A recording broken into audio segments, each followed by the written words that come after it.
तो मूवी के स्टार्ट में हमें दो आदमी दिखाई जाते हैं जो कि बेसिकली एक टैक्सी में होते हैं। एक टैक्सी को ड्राइव कर रहा होता है जबकि एक आदमी वहाँ बैठा होता है जिसने ब्लैक और रेड सूट पहना होता है। इस आदमी का नाम डेडपुल होता है जो कि इस मूवी का मेन कैरेक्टर है। ये कहीं जा रहा होता है और टैक्सी ड्राइवर से बातें कर रहा होता है। ये कहता है कि मैं अपने दुश्मन को ढूंढ रहा हूँ, 1 साल से ज्यादा का टाइम हो चुका है और मैं चाहता हूँ कि जल्दी उसे ढूंढ लूं और उसे खत्म कर दूं। तो टैक्सी ड्राइवर कहता है कि तुम उसे ढूंढ क्यों रहे हो? तो डेडपुल कहता है इसलिए ताकि मैं उससे बदला ले सकूं। उसने मेरे फेस का बहुत बुरा हाल कर दिया है। उसने मेरी बॉडी पर कई एक्सपेरिमेंट्स किए। डेडपुल उसको अपना मास्क उतार कर दिखाता है और कहता है कि ये लो खुद ही देख लो। इसी के साथ बातें करते करते जब वो बैक सीट पर देखता है तो उसका वेपन्स वाला बैग नहीं होता। वो टैक्सी ड्राइवर से कहने लगता है कि अरे यार बैग तो मैं वहीं पर भूल गया, अब मुझे सिर्फ 2 तलवारों से काम चलाना होगा। इस वक्त उसके पास सिर्फ 2 स्वर्ड्स यानी तलवारें थी और एक गन थी जिसके अंदर सिर्फ 12 बुलेट्स थी और मुझे इन्हीं से उनको खत्म करना होगा। अब टैक्सी ड्राइवर को उसकी बातें काफी अजीब और फनी लग रही होती हैं और वो चुपचाप सुन रहा होता है। अब डेडपुल वहीं ब्रिज पर उतर जाता है और बच्चों की तरह टांगे हिलाकर कोई ड्राइंग बनाने लगता है। वो ऐसे ड्रॉ कर रहा होता है कि वो अपने दुश्मन को कैसे मारने वाला है कि तभी उसको वहाँ पर अपने दुश्मन की गाड़ियाँ नजर आती हैं। वो फौरन से उतर जाता है और उसके गन में जितनी भी बुलेट्स होती हैं उनसे उनके साथियों को मार डालता है। ये सीन काफी मजेदार है। उनकी गाड़ियाँ रोल होते हुए गिरती हैं। यहाँ हम पर रिवील होता है कि डेडपुल के दुश्मन का नाम फ्रांसिस होता है। वो काफी बड़ा विलेन था, काफी बुरा आदमी था। अब ये खबर मशहूर हो जाती है, हर जगह ये बात फैल जाती है कि डेडपुल और फ्रांसिस में लड़ाई हो रही है। ये न्यूज टीवी पर भी आती है। फिर हम घर में एक जॉइंट आदमी को देखते हैं जो कि स्टील का बना हुआ लग रहा था। उस आदमी को ये न्यूज देख के काफी गुस्सा आता है। वो एक टीनेजर लड़की को बुलाता है जिसके काफी छोटे बाल थे और वो दोनों गुस्से में डेडपुल से मिलने जाते हैं। अब यहाँ हमें पास्ट की स्टोरी दिखाई जाती है जबकि डेडपुल एक नॉर्मल इंसान था। वो अभी डेडपुल नहीं बना था। उसका नाम वेड होता है। वो सीधा एक बार में जाता है जहाँ पर उसका दोस्त भी होता है और वहाँ पर किसी जॉइंट आदमी की किसी दूसरे आदमी के साथ लड़ाई हो रही होती है। तो वेड ये देख कर एंजॉय कर रहा होता है। तभी वेड के पास एक लड़की आती है जिसका नाम वेनेसा होता है। वो वेड से आकर बातें करने लगती है और उसको काफी पसंद करने लगती है। अब आहिस्ता आहिस्ता इन दोनों में दोस्ती हो जाती है। अब इनको एक साथ 1 साल हो चुका था, लेकिन एक दिन वेड बेहोश होकर गिर जाता है। जब होश आने पर वो अपने कुछ टेस्ट करवाता है तो उसे पता चलता है उसके ब्रेन, लिवर और लंग्स में कैंसर है। ये सुन के वो काफी परेशान हो जाता है और वेनेसा भी। अब सीन डेडपुल पर शिफ्ट होता है। लड़ते लड़ते फ्रांसिस वहाँ से भाग चुका था, लेकिन तभी वहाँ पर डेडपुल को आवाज आती है जैसे फ्रांसिस की बाइक उसके पीछे हो। जब डेडपुल पीछे मुड़कर देखता है तो वहाँ पर वाकई फ्रांसिस होता है। डेडपुल अपनी स्वर्ड फ्रांसिस के हाथ पार कर देता है। फ्रांसिस के नाक से काफी खून आ रहा होता है। डेडपुल कहता है कि मैंने आज अपना बदला ले लिया, तुम ही थे ना जिसने मेरी शक्ल का ये हाल किया। इसी के साथ डेडपुल अपना मास्क उतार कर उसे अपना फेस दिखाता है। तो फ्रांसिस कहता है ओह अच्छा तो तुम वो हो। अभी वो दोनों ये बातें कर ही रही होती हैं कि तभी पीछे से वो स्टील मैन आता है। वो वेड को उठा कर फेंकता है। यहाँ पर फिर से स्टोरी पास्ट के सीन में शिफ्ट होती है। वेनेसा वेड से कह रही होती है कि तुमने परेशान नहीं होना, मैं तुम्हारा साथ कभी नहीं छोड़ूंगी, हम मिलकर इसका इलाज करवाएंगे। तो वेड कहता है कि नहीं वेनेसा, मैं तुम्हें इस तरह से नहीं देख सकता, मुझे कुछ हो गया तो तुम्हारा क्या होगा, मैं इस तरह से नहीं चाहता। और ये कह के वहाँ से एक बार में आ जाता है। वो अपने उसी दोस्त के पास आकर बैठता है तो उसका दोस्त उसे कहता है कि यहाँ एक आदमी काफी देर से तुम्हारा इंतजार कर रहा है, जाओ मिलो उससे जाकर। और डेडपुल जब उसे जाकर मिलता है तो आदमी डेडपुल से कहता है कि मैं जानता हूँ कि तुम्हें एक डिजीज है और तुम उसका इलाज करवाना चाहते हो, इसमें मैं तुम्हारी हेल्प कर सकता हूँ, लेकिन साथ एक और बात, मैं तुम्हें सुपर पावर्स भी दे सकता हूँ। तो डेडपुल कहता है कि नहीं, मुझे एक नॉर्मल इंसान की तरह जिंदगी जीनी है, मैं इसमें इंटरेस्टेड नहीं। और ये कहकर वो वहाँ से आ जाता है। अब यहाँ से सीन दोबारा से प्रेजेंट में आता है और वो स्टील मैन डेडपुल से कह रहा होता है कि तुम्हारे साथ मसला क्या है, तुम अपनी पावर्स का गलत यूज क्यों कर रहे हो। तो डेडपुल स्टील मैन से कहता है कि मुझे मत सिखाओ, जिसने मेरे साथ बुरा किया मैं उससे बदला जरूर लूंगा। तभी वो टीनेजर डेडपुल से कहती है कि पीछे देखो। और जब डेडपुल पीछे देखता है तो फ्रांसिस वहाँ से भाग चुका होता है। डेडपुल को स्टील मैन पे काफी गुस्सा आता है और वो उसे मारने लगता है कि अगर तुम मुझे अपनी बातों में ना लगाते तो वो यहाँ से ना भागता। डेडपुल स्टील मैन को मारने लगता है, लेकिन क्योंकि वो बहुत ज्यादा हार्ड होता है तो स्टील मैन की दोनों रिस्ट यानी बाजू और एक टांग टूट जाती है। तो स्टील मैन उसे कहता है यार तुमने मेरा दिमाग खराब कर दिया है। उसे काफी जोर से हिट करता है जिससे डेडपुल दूर जाकर गिरता है और फिर उसकी रिस्ट अपने हाथ के साथ बांधकर उसे कहीं ले जाता है। अब डेडपुल यहाँ काफी अजीब हरकत करता है। उसे कहने की जगह कि मेरा हाथ खोल दो या वो लोग खुद खोलने की जगह वो अपना हाथ ही काट लेता है। उसके हाथ से काफी खून आने लगता है। कोई नॉर्मल इंसान होता तो वो तो मर ही जाता, लेकिन ये सीक्रेट भी मैं आपको बाद में बताऊंगी कि डेडपुल क्यों नहीं मरा। अब ऐसा करने के बाद डेडपुल ब्रिज से नीचे जंप लगा देता है और एक चंक ट्रक में गिरता है। अब यहाँ से सीन दोबारा से पास में आता है जब डेडपुल एक नॉर्मल इंसान था यानी वेड। वो बेहोश हुआ होता है और जब उसकी आंख खुलती है तो वो किसी जगह पर होता है और उसके आसपास दो लोग होते हैं, एक मेल और एक फीमेल। वो दोनों उसकी बॉडी में कुछ इंजेक्ट करते हैं। वो लोग उसकी बॉडी पर तरह तरह के एक्सपेरिमेंट्स करते हैं और उसे काफी टॉर्चर करते हैं कि उस बेचारे की हालत खराब होने लगती है। कभी उसे इलेक्ट्रिकल शॉक्स दिए जाते हैं, कभी उसे बर्फ जैसे ठंडे पानी में रखा जाता है, कभी उसे बहुत ज्यादा मारा जाता है, यानी सब ऐसी चीजें जिससे वो टॉर्चर फील करे। ये वेट के साथ इसलिए किया जा रहा था ताकि उसकी बॉडी में कुछ चेंजेस आए, लेकिन अभी तक उसकी बॉडी में कोई चेंज नहीं आया था। और ये वो इसलिए कर रहे थे ताकि वेट की बॉडी में कुछ म्यूटेशंस आए और उसमें सुपर एबिलिटीज आए। अब वेट को एक जगह पर बांध कर लेटा दिया जाता है। उसके साथ एक और पेशेंट होता है, उसको भी ये लोग टॉर्चर कर रहे थे। वो वेट को बताता है कि इस डॉक्टर का नाम फ्रांसिस है। यानी अब आपको पता चला कि ये वही फ्रांसिस है जिसके पीछे डेडपुल है, और ये उसके पीछे क्यों है ये भी सुन लें। अब फ्रांसिस वेट के पास दोबारा आता है और उसे एक ऐसे चैम्बर में डाल देता है जिसमें बिल्कुल भी ऑक्सीजन नहीं होती। उधर जाते ही वेट को सांस आना बंद हो जाता है। उसकी बॉडी काफी अजीब होने लगती है, जैसे उस पर किसी ने एसिड फेंक दिया हो और वो चलने लगी हो। फ्रांसिस उससे बातें करने लगता है, लेकिन वेट चुप होता है। और जैसे ही फ्रांसिस जाता है तो वेट अपने मुंह से एक मैच स्टिक निकालता है। उसके चैम्बर से एक पाइप कनेक्टेड था जो कि सीधा सिलेंडर तक जाता था। मैच स्टिक जलाकर वहाँ फेंक देता है। पाइप आग पकड़ लेता है और पूरी लैब को आग लग जाती है। अब वेट वहाँ से बाहर निकल आता है और फ्रांसिस पर अटैक करने लगता है, लेकिन फ्रांसिस उसे पुश करता है जिससे वेट नीचे गिर जाता है क्योंकि उसकी बॉडी काफी वीक हो चुकी थी। दोनों में बहुत लड़ाई होती है, लेकिन वेट उसका सामना नहीं कर पाता।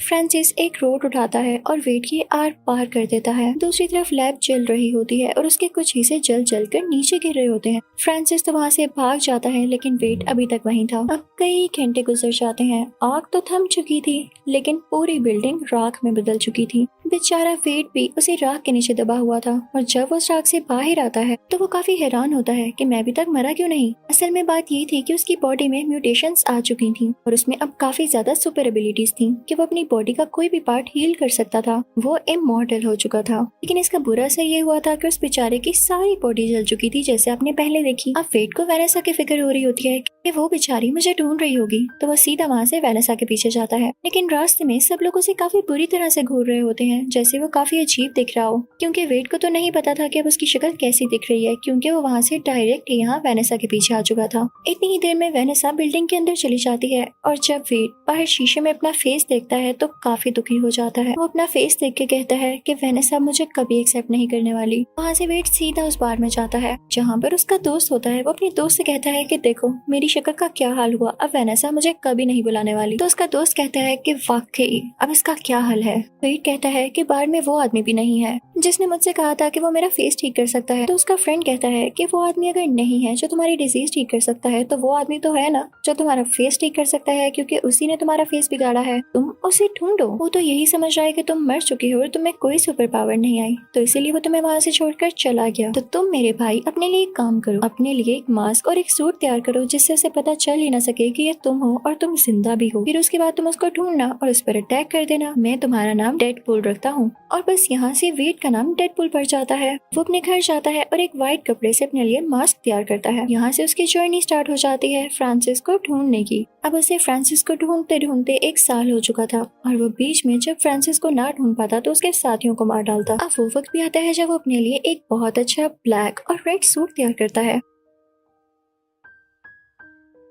और फाइनली वो दिन आ जाता है जब डेडपुल को खबर मिलती है कि फ्रांसिस कहाँ हो सकता है। उसे वहाँ पर वही आदमी मिलता है जिसने उसे कहा था कि उसकी डिजीज ठीक कर सकता है। तो डेडपुल समझ जाता है कि इसका जरूर फ्रांसिस से कोई ना कोई लिंक है। वो उससे गुस्से से पूछता है कि कहाँ है फ्रांसिस। तो वो बेचारा आदमी डर जाता है और उसे बता देता है। अब सीन वहीं पर शिफ्ट हो जाता है जब हमें मूवी के स्टार्टिंग में दिखाया गया कि डेडपुल टैक्सी ड्राइवर के साथ कहीं जा रहा होता है। अब पास्ट और प्रेजेंट के सीन्स मर्ज हो जाते हैं और रियल स्टोरी यहीं से स्टार्ट होती है जहाँ पर डेडपुल उस जंक ट्रक में गिर चुका था। अब डेडपुल को होश आ जाती है, और जहाँ पर वो जंक ट्रक रुकता है ये देख के डेडपुल काफी हैरान हो जाता है, क्योंकि वो किसी बूढ़ी औरत का घर था जो उसके साथ लॉन्ड्री में आया करती थी। जब डेडपुल यानी वेट कपड़े धोने आता था, उसी बूढ़ी औरत ने वेट को सजेशन दिया था कि तुम अपना सूट ब्लैक और रेड कलर में तैयार करो। उन दोनों में काफी दोस्ती हो गई हुई थी कि वो बूढ़ी औरत ब्लाइंड होती है और वो वेट की शक्ल नहीं देख पाती, लेकिन यहाँ वेट उस बूढ़ी औरत को खुद ही बता देता है कि मेरे साथ क्या क्या हुआ। और यहाँ हम पर यह भी रिवील होता है कि जब वेट यानी डेडपुल का कोई बॉडी पार्ट कट जाए तो वो दोबारा से हील करके रीग्रो हो जाता है।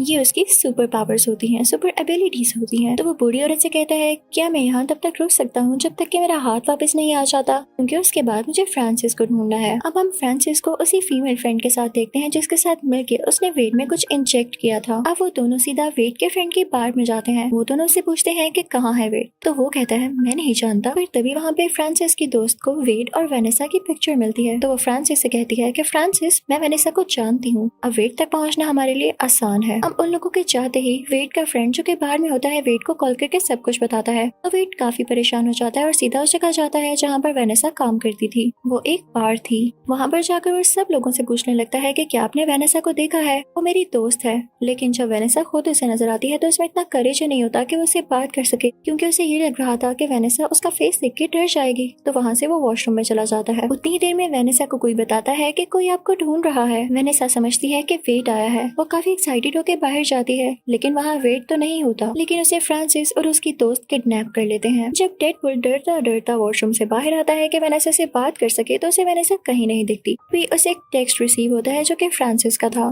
फ्रांसिस का एक फेक नाम भी होता है जो कि एजेक्स होता है। इसी नाम से उसने टेक्स्ट भी किया होता है। कहता है कि अगर तुम चाहते हो कि वेनेसा तुम्हें वापस मिल जाए तो इस लोकेशन पर आ जाओ। फिर डेडपूल अपने घर जाता है और सारे वेपन्स ले लेता है। ये अपने साथ स्टीलमैन और उस टीनेजर को भी ले लेता है और वही टैक्सी पकड़ता है जिस पर ये पहले जा रहा था। अब ये लोग जंक यार्ड पहुंच जाते हैं जहाँ पर इनको फ्रांसिस ने बुलाया था, लेकिन डेडपूल यहाँ पर फिर से अपना वेपन्स वाला बैग टैक्सी में भूल जाता है। डेडपूल कहता है कि यार मेरे पास तो अब स्वॉर्ड ही है, क्या मैं स्वॉर्ड से ही लड़ूंगा। तभी वहाँ पर फ्रांसिस के साथी आ जाते हैं और ऊपर कंटेनर पर फ्रांसिस और उसकी दोस्त खड़े होते हैं। फ्रांसिस अपनी दोस्त को नीचे भेजता है जो कि इन तीनों से फाइट करने लगती है, लेकिन टीनेजर भी काफी तेज होती है, वो उससे फाइट करने लगती है। मैन बड़े बड़े टायर्स उठाकर फ्रांसिस के साथियों पर फेंकने लगता है। तीनों काफी अच्छे से फाइट कर रहे होते हैं, लेकिन जब डेडपूल देखता है कि उसके साथी फ्रांसिस के साथियों को रोके हुए हैं, तो इस बात का फायदा उठाते हुए वो फ्रांसिस तक पहुंच जाता है, जो कंटेनर के ऊपर होता है। यहाँ पर फ्रांसिस और डेडपूल की काफी लड़ाई होती है। नीचे फ्रांसिस की दोस्त ने स्टीलमैन का गला काफी जोर से दबा कर रखा होता है, लेकिन जब टीनेजर ये देखती है तो अपनी सारी पावर्स यूज करके उस लड़की की तरफ फेंकती है और वहाँ पे काफी बड़ा ब्लास्ट होता है और वहाँ के सारे कंटेनर्स मूव करने लगते हैं। वेनेसा भी एक ग्लास चैम्बर में होती है, वो भी नीचे गिरने लगता है। अब फ्रांसिस तो कंटेनर से नीचे गिर जाता है, लेकिन जब वेनेसा का चैम्बर नीचे गिरने लगता है तो डेडपूल उसे बचा लेता है। इसके बाद वो वेनेसा को उसमें से निकालता है, लेकिन फ्रांसिस वहाँ दोबारा आकर डेडपूल पर अटैक कर देता है, लेकिन डेडपूल हील होकर दोबारा से उसके ऊपर आ जाता है और उसके ऊपर बैठ जाता है। अब किसने कहा था फ्रांसिस को कि वो डेडपूल को सुपर एबिलिटीज दे कि बाद में वो उसी पे भारी पड़ जाए। डेडपूल फ्रांसिस को काफी मारता है। फ्रांसिस के नाक और मुंह से काफी खून आने लगता है। अब डेडपूल फ्रांसिस से कहता है कि मेरा फेस ठीक करो। अब तो फ्रांसिस हंसने लगता है, हा हा हा, तुम्हें लगता है कि मैं तुम्हारा फेस ठीक करूंगा? तो डेडपूल कहता है कि अच्छा ऐसी बात है।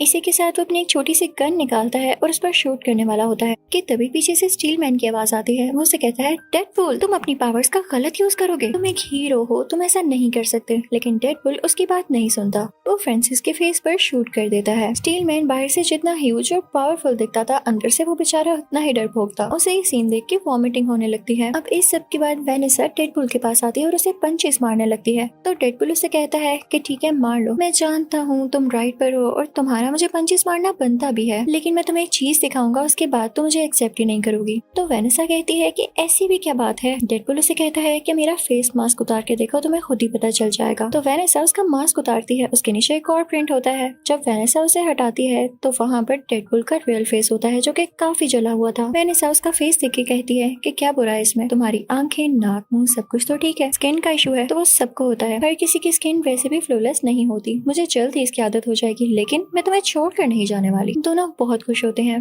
दोबारा से सुलह कर लेते हैं। तो यहीं डेडपूल पार्ट 1 खत्म होता है। Now we are starting part 2। तो पार्ट 2 के स्टार्ट में हम डेडपूल को देखते हैं जो कि काफी सैड अपने अपार्टमेंट में बैठा होता है। वो अपने अपार्टमेंट को आग लगा देता है क्योंकि वो जिंदा नहीं रहना चाहता था, वो सुसाइड कर रहा था। अब हमें पास्ट का सीन दिखाया जाता है कि डेडपूल सुसाइड क्यों करना चाह रहा था। हमें एक फाइटिंग सीन दिखाया जाता है जिसमें डेडपूल अपने कुछ दुश्मनों से लड़ रहा होता है जो कि काफी बुरे लोग होते हैं, लेकिन उनमें से एक आदमी वहाँ से भाग जाता है। तो डेडपूल कहता है कि इसको तो मैं बाद में देख लूंगा, पहले मुझे वेनेसा से मिलना है, क्योंकि इन दोनों को एक साथ रहते हुए पूरे 2 साल हो चुके थे और इसने उसको विश करना था। लेकिन जब डेडपूल घर जाता है तो वहाँ पर वही आदमी आ जाता है जो कि वहाँ से भाग गया था। वो यहाँ वेनेसा को मार डालता है। जब डेडपूल ये देखता है तो उसे काफी दुख होता है। वो उस आदमी के पास जाता है और उसे ट्रक के नीचे देकर मार देता है। फिर वो वापस वेनेसा के पास आता है। वो काफी उदास होकर कहता है कि मेरी वजह से ही तुम मरी, मैं तुम्हारी मौत का बदला जरूर लूंगा। नो डाउट वो उस आखिरी आदमी को भी मार चुका था, लेकिन उन सब लोगों लोगों को खत्म करना चाहता था जो उसके लिए बुरे थे, जो किसी की बिला वजह जान लेते हैं बिना किसी रीजन के। उसे वेनेसा की बहुत याद आया करती थी और वो कई तरह से अपनी जान लेने की कोशिश करता था। कभी वो बिल्डिंग से नीचे जंप लगा देता, कभी उसके अंदर रोड्स घुस जाती,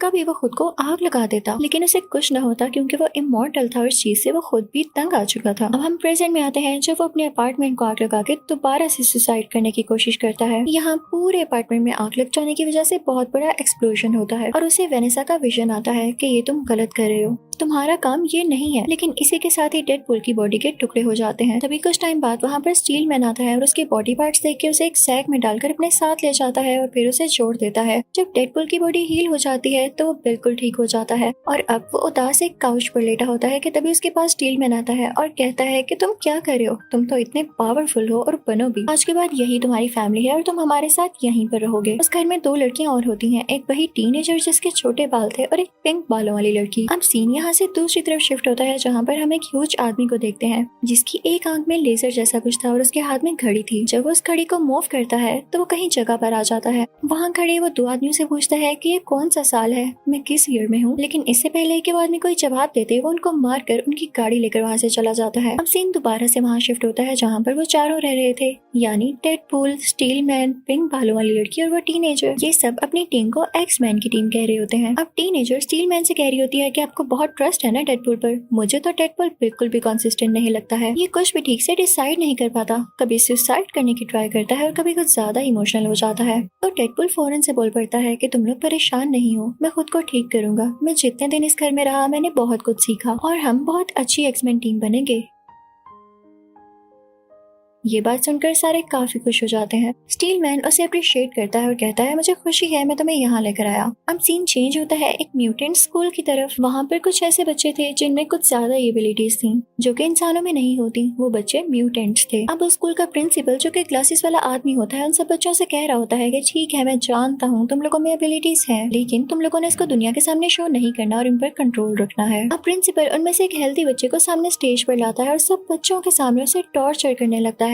बच्चों से कहता है कि अगर अपनी एबिलिटीज को कंट्रोल ना किया तो आप लोगों के साथ भी यही किया जाएगा ताकि आप ये सीख लें कि कंट्रोल कैसे किया जाता है। पता नहीं कैसा स्कूल था ये। तभी हम उस घर को देखते हैं जहाँ पर वो चारों यानी एक्समैन टीम रह रही थी। तभी स्टील मैन डेडपूल के पास आता है और उसे कहता है कि एक मसला हो गया है और हमें उस जगह पर जाना है। अब जहाँ मसला हुआ था वो उसी म्यूटेंट स्कूल के बाहर वाला हिस्सा था जहाँ पर वो हेल्दी बच्चा टॉर्चर किए जाने की वजह से काफी तंग आ चुका था और बाहर आकर 2 पुलिस कार्स को डैमेज कर चुका था। उसकी एबिलिटी थी कि वो हाथों से आग फेंक सकता था। अब जनाब वहाँ पर ये एक्समैन टीम भी पहुंच जाती है और उस बच्चे को आराम से रोकने की कोशिश करती है, लेकिन वो बच्चा डेडपूल पर और उन लोगों पर अटैक कर देता है, जिसके बाद पुलिस इसके गले में एक डिवाइस डाल देती है। उसी टाइम वेड यानी डेडपूल नोट करता है कि उसकी गर्दन पर कोई निशान है, यानी ये बच्चा ऐसे ही अग्रेसिव नहीं हुआ, इसके साथ जरूर कोई जुल्म हुआ है। तो डेडपूल भी स्कूल के बाकी स्टाफ पर अटैक कर देता है, जिसकी वजह से पुलिस उसके गले में भी वो डिवाइस डाल देती है। इनफैक्ट ये ऐसी डिवाइस थी जो किसी की भी सुपर एबिलिटीज को कंट्रोल में कर सकती थी। जिसके गले में भी ये डिवाइस होती वो अपनी एबिलिटीज को ठीक से यूज ही न कर पाता और सबसे बड़ी बात ये डिवाइस खुद से उतर भी नहीं सकती थी। अब यहाँ पे उस हेल्दी बच्चे को और डेडपूल को एक साथ उधर म्यूटेंट सेल में लेकर जाया जाता है जहाँ पर और भी लोगों को पकड़ कर लेकर आया गया था और उन्हें सूट भी पहनाया जाता है जैसे क्रिमिनल्स का हो। अचानक से वेट यानी डेडपूल को दर्द होने लगती है क्योंकि जब तक उसकी एबिलिटीज उसके पास थी उसे अपनी कैंसर की डिजीज फील ही न हुई, लेकिन क्योंकि उसके गले में डिवाइस थी और उसकी एबिलिटीज उसके पास नहीं थी तो उसे काफी दर्द हो रहा था क्योंकि उसका कैंसर वापस आ रहा था। तो वह हेल्दी बच्चा बोलता है कि हमारी गलती है कि हम अपने लिए स्टेप नहीं लेते, अच्छा खासा मैंने स्टेप लिया लेकिन पुलिस ने आके वहाँ सब कुछ खराब कर दिया। वो लोग जानते ही नहीं कि स्कूल का प्रिंसिपल कितना बुरा आदमी है। उसने मुझे इतना मारा, इतना टॉर्चर किया और जैसे ही मैं इस सेल से निकलूंगा मैं उसे मार डालूंगा। और इसके बाद वो दोनों खाना खाने लगते हैं।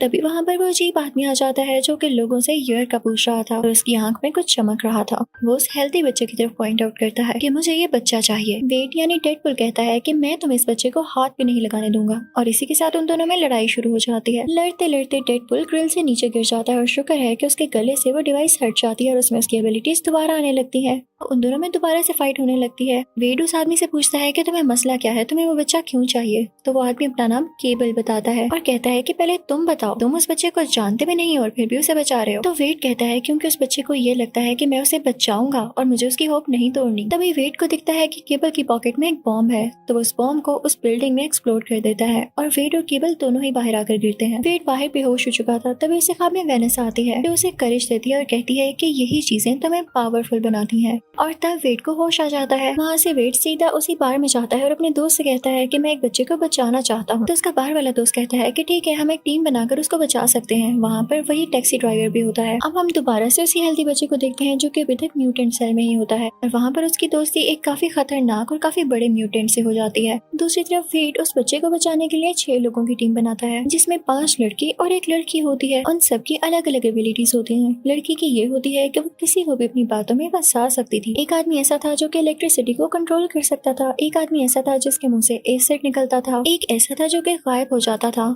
यानी इनविजिबल। एक ऐसा था जो कि इस दुनिया से नहीं था और उसमें एबिलिटीज भी इस दुनिया की नहीं थी। और एक मूंछों वाला आदमी जिसके पास कोई एबिलिटी नहीं थी तो उसे सिर्फ फॉर्मेलिटी के लिए रख लिया गया था। दूसरी तरफ हम केबल को देखते हैं। वो वेड के बार वाले दोस्त को किडनैप कर लेता है और उससे पूछता है कि मुझे बताओ कि वो म्यूटेंट बच्चा कहाँ पर है, साथ ही साथ वेड चाहता क्या है। तो वेड का वो बार वाला दोस्त काफी डर जाता है और उसे सब कुछ बता देता है और ये भी कि वेड के क्या प्लान्स हैं। अब वेड को खबर होती है कि उस म्यूटेंट बच्चे को किसी दूसरे सेल में शिफ्ट कर रहे हैं तो इसके पास अच्छा मौका था उस बच्चे को बचाने के लिए। तो अपनी सारी टीम को पैराशूट्स पर लेकर उड़ता है और उन पुलिस कार्स का पीछा करने लगता है जिसके अंदर वो म्यूटेंट बच्चा था। उस टीम में से सिर्फ एक ही लड़की होती है, वही कर्ली बालों वाली लड़की जो कि पुलिस की कार में बैठ जाती है। अब बाकी लोग भी उस कार के अंदर जाना चाहते थे लेकिन उनसे पहले ही केबल अंदर चला जाता है और उस कर्ली बालों वाली लड़की से लड़ाई करने लगता है। लेकिन तभी वहाँ पर डेडपूल भी आता है जो कि अपनी साथी को बचा लेता है। इतनी देर में उस म्यूटेंट बच्चे ने अपना ग्लास चैम्बर खोल लिया होता है और साथ ही साथ वो उस म्यूटेंट को भी बचा लेता है जो कि काफी जायंट था और उससे दोस्ती कर ली थी उसने। वो म्यूटेंट बच्चा जैसे ही डेडपूल को देखता है तो कहता है कि जब मुझे बचाने का टाइम आया तो तुम वहाँ से भाग गए और अब आ गए हो।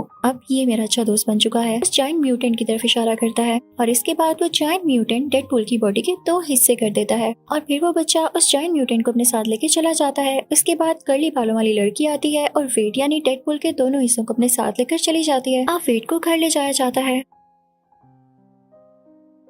यहाँ पर वो बूढ़ी औरत भी होती है और यहाँ पर वेड काफी फनी लग रहा होता है क्योंकि उसकी टांगे रीग्रो कर रही होती हैं जैसे किसी बेबी की हो। वो वेट कर रहा होता है कि कब उसकी टांगे ठीक हो और कब वो उस बच्चे को बचाने जाए। तभी वहाँ पर केबल आ जाता है और उससे आराम से बात करता है। कहता है कि मैं तुम्हें अपने सारे कंसर्न्स बताता हूँ, मैं क्यों नहीं उस बच्चे को बचाना चाहता और तुम्हारी सोच भी गलत है जो तुम सोच रहे हो कि अभी भी तुम उस बच्चे को बचाना चाहोगे। अगर मैं तुम्हें बताऊँ कि मैं इस बच्चे को क्यों नहीं बचाना चाहता तो सुनो, मैं फ्यूचर से आया हूँ। मेरी एक छोटी सी बेटी है और एक बहुत अच्छी वाइफ है। अब ये बच्चा बड़ा होकर मर्डरर बनेगा और मेरी फैमिली को मार डालेगा। अभी भी वो स्कूल के प्रिंसिपल को मारने जा रहा है और क्या तुम्हें नहीं लगता कि इसके बाद उसे मर्डर्स करने की आदत हो जाएगी? मैं सब जानता हूँ कि उसने क्या करना है बड़े होकर, लेकिन अब मसला है मैं तुम्हारी हेल्प के लिए क्यों आया हूँ। क्योंकि पहले वो अकेला था और मैं अकेला ही उसे पकड़ सकता था, लेकिन अब उसके साथ वो जायंट म्यूटेंट है और मुझे तुम्हारी जरूरत है क्योंकि तुम ही उसे हरा सकते हो। मैं मानता हूँ कि तुम काफी स्ट्रॉन्ग हो। तो डेडपूल कहता है कि ठीक है, मैं तुम्हारे साथ आऊंगा, लेकिन मुझे प्रॉमिस करो कि तुम जाते ही उसे मारोगे नहीं बल्कि प्यार से समझाओगे। हो सकता है कि वो हमारी बात समझ ले। अब उन दोनों में डील हो जाती है और वो लोग वहाँ से जाने लगते हैं। अब वो लोग वहाँ से जाने लगते हैं तो रास्ते में वेड एक्समैन हाउस पे रुकता है जहाँ पे वो स्टील मैन होता है। वो उसे बुलाता है तो वो कहता है भाई तुम्हारे मसले खत्म नहीं होते, मैं नहीं आऊंगा। डेडपूल और केबल के साथ वो कर्ली बालों वाली लड़की भी होती है, लेकिन जब तक वो पहुँचते हैं तो इतनी देर में वो बच्चा और जायंट म्यूटेंट उस स्कूल के अंदर जा चुके होते हैं। वो बच्चा अंदर जाकर प्रिंसिपल को मारने ही वाला होता है कि तभी वो जायंट म्यूटेंट बाहर आकर उन लोगों से मुकाबला करने लगता है। लेकिन वेड, केबल और वो कर्ली बालों वाली लड़की मिलकर भी उस जायंट म्यूटेंट का कुछ नहीं बिगाड़ पा रहे थे। अभी वहाँ पर स्टील मैन आ जाता है, यानी था वो भी दिल का अच्छा करना चाहता था वो मदद, लेकिन उसमें सेल्फ रिस्पेक्ट थोड़ी ज्यादा थी जो कि अच्छी बात भी है। वो आकर उस जायंट म्यूटेंट से लड़ने लगता है और कर्ली बालों वाली बच्ची स्कूल के अंदर चली जाती है ताकि उस बच्चे को रोक सके। वो अंदर जाकर पहले तो सारे बच्चों को वहाँ से बाहर निकालती है। अब केबल और डेडपूल उस बच्चे के पास आते हैं। बाहर स्टील मैन के पास वो टीनेजर भी आ जाती है और वो दोनों मिलकर उस जायंट म्यूटेंट को मार डालते हैं। अब वो बच्चा प्रिंसिपल को अंदर मारने ही वाला था, तो ये देखते हुए केबल उस बच्चे को मारने लगता है, लेकिन डेडपूल उसे रोकता है कि तुमने कहा था कि हम इसे समझने का एक मौका जरूर देंगे, इसे एक चांस देंगे। अब डेडपूल उस हेल्दी बच्चे को समझाने लगता है कि देखो, अगर तुम प्रिंसिपल को इसलिए मार रहे हो कि वो तुम लोगों को टॉर्चर करता है,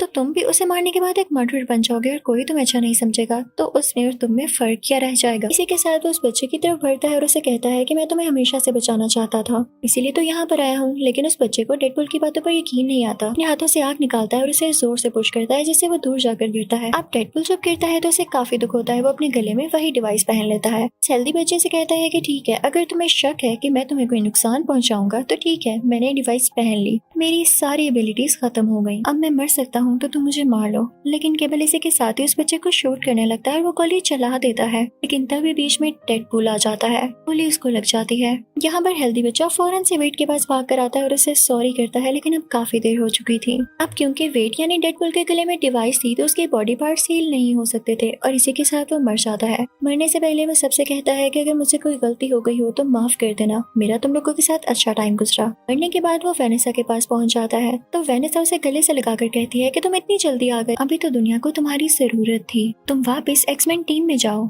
उधर केबल को भी काफी दुख हो रहा होता है कि उसने क्या कर दिया। वो अपनी वॉच को मूव करने लगता है, इससे टाइम रिवर्स हो जाता है और ये उसके पास आखिरी चांस था जो कि उसने अपनी बीवी और बेटी से मिलने के लिए रखा था। टाइम वहीं पर आ जाता है जहाँ पर डेडपूल को गोली लगने वाली होती है। गोली उसे वहीं पर लगती है जहाँ पर उसकी पॉकेट में कॉइन होता है और लकीली वो बच जाता है। तो डेडपूल अब केबल से कहता है कि तुमने मेरी खातिर अपना आखिरी चांस क्यों जाया किया। तो केबल कहता है जैसे तुमने मेरी हेल्प की वैसे ही मैंने तुम्हारी हेल्प की, तुमने इस बच्चे को मर्डर करने से रोक लिया, इसका मतलब बड़ा होकर ये मेरी बेटी और मेरी बीवी का भी मर्डर नहीं करेगा, तो मेरी फैमिली सेफ है। मैं यहाँ कुछ देर इंतजार करूंगा और अपनी फैमिली के पास वापस चला जाऊंगा। वो सारे लोग वहाँ से जाने लगते हैं, तभी पीछे से स्कूल का प्रिंसिपल आता है और उन्हें बुरा भला कहने लगता है। वो उनको ब्लैकमेल करता है कि मैं तुम्हें मार दूंगा। तभी टैक्सी ड्राइवर वहाँ पे आता है और कहता है कि तुम मारोगे हमें। इसी के साथ वो अपनी टैक्सी उसके ऊपर चला देता है, कहता है कि ये लो मैंने तुम्हें मार दिया। अब मूवी की लास्ट सीन में हम देखते हैं कि केबल की वॉच को टीनेजर और वो पिंक बालों वाली लड़की ठीक कर देते हैं और फिर बाद में उसको वेट भी यूज करता है वेनेसा से मिलने के लिए। इसी के साथ ये मूवी यही एंड हो जाती है। Thank you for watching.